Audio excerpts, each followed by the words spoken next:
Bonjour à tous, dans cette vidéo je vais vous présenter le Goblin Solo de chez Goblin Air Sport et je vais remercier le magasin Crapaud qui me le prête pour que je puisse faire cette vidéo.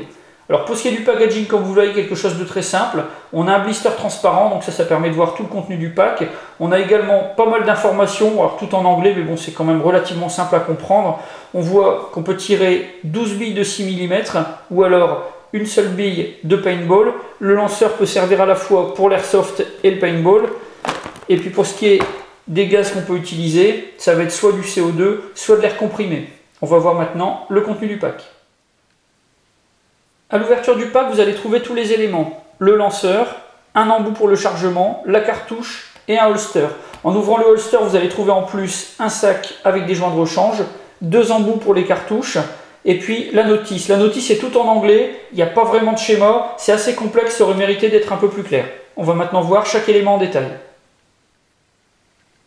Alors pour ce qui est du holster, on a un produit qui est quand même assez bien fait. Vous avez une fermeture par velcro, c'est fabriqué en nylon, assez épais, donc là-dessus ça va être assez protecteur pour la réplique, enfin pour le lanceur. Sur le devant, vous avez deux passants en élastique pour placer des cartouches supplémentaires. Vous avez une petite inscription qui est cousue.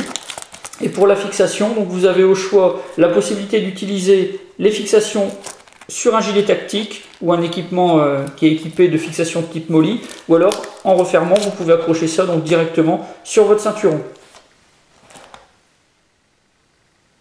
Les cartouches qui sont fournies dans le pack vont vous permettre d'utiliser uniquement des billes d'airsoft puisque les douilles sont prévues pour accueillir 12 billes de 6 mm. Pour ce qui est du remplissage de la douille en elle-même, trois solutions, le CO2, le gaz ou l'air comprimé. Pour l'air comprimé, vous avez un embout que vous allez pouvoir installer sur les bouteilles d'air comprimé. À partir de là, vous allez pouvoir remplir de cette manière la douille. Pour ce qui est du gaz, vous utilisez une bonbonne classique, vous remplissez de la même manière.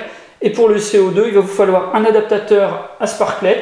Vous mettez la sparklet dans l'adaptateur, donc c'est un tube avec une tête dans ce style-là. Et de la même manière, vous allez pouvoir venir remplir donc votre douille. Une fois que la douille est remplie et que la cartouche est pleine de billes, vous préparez votre cartouche et là c'est amorcé, c'est prêt à faire feu. Pour ce qui est du lanceur, vous avez une fabrication en ABS avec quelques pièces en métal, mais ça c'est vraiment anecdotique, ça va être uniquement de la visserie. Pour le poids, 104 grammes, la longueur 12,7 cm et la hauteur 8 cm. Le fabricant le décline également dans d'autres couleurs. Vous allez trouver du transparent et puis également du bicolore. Donc le canon en noir avec la carcasse en olive drabe. Pour le fonctionnement, on a quelque chose de très rudimentaire. Vous avez des organes de visée, mais je ne suis pas certain que ce soit franchement utile avec ce type de lanceur. Pour approvisionner avec une cartouche, vous faites glisser le tenon de verrouillage du canon basculant. Vous placez la cartouche et vous refermez. Pour pouvoir tirer, il va falloir en même temps presser la détente et enfoncer une pédale de sécurité qui se trouve au-dessus de la crosse. Donc ça c'est pas mal puisqu'on a un système de sécurité automatique qui est sur quelque chose d'aussi simpliste. Donc ça c'est vraiment quand même bien conçu.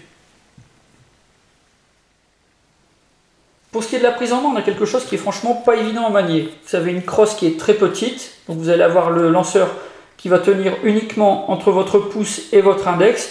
Pour améliorer, ce que vous pouvez faire, c'est rajouter une dragonne en paracorde, par exemple. Vous aurez une meilleure prise, une meilleure tenue en main, et puis surtout, quand vous aurez donc le lanceur à l'intérieur de votre étui, quand vous voudrez le sortir pour dégainer une dragonne en paracorde, ça sera quand même beaucoup plus simple, ça pourra vous faire gagner un petit peu de temps.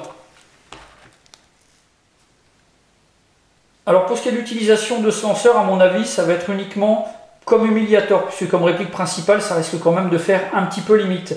Il y aura certainement des bricoleurs qui vont trouver ça assez marrant, ça peut être une belle base pour des customs. Après, c'est quelque chose qui est quand même assez rudimentaire.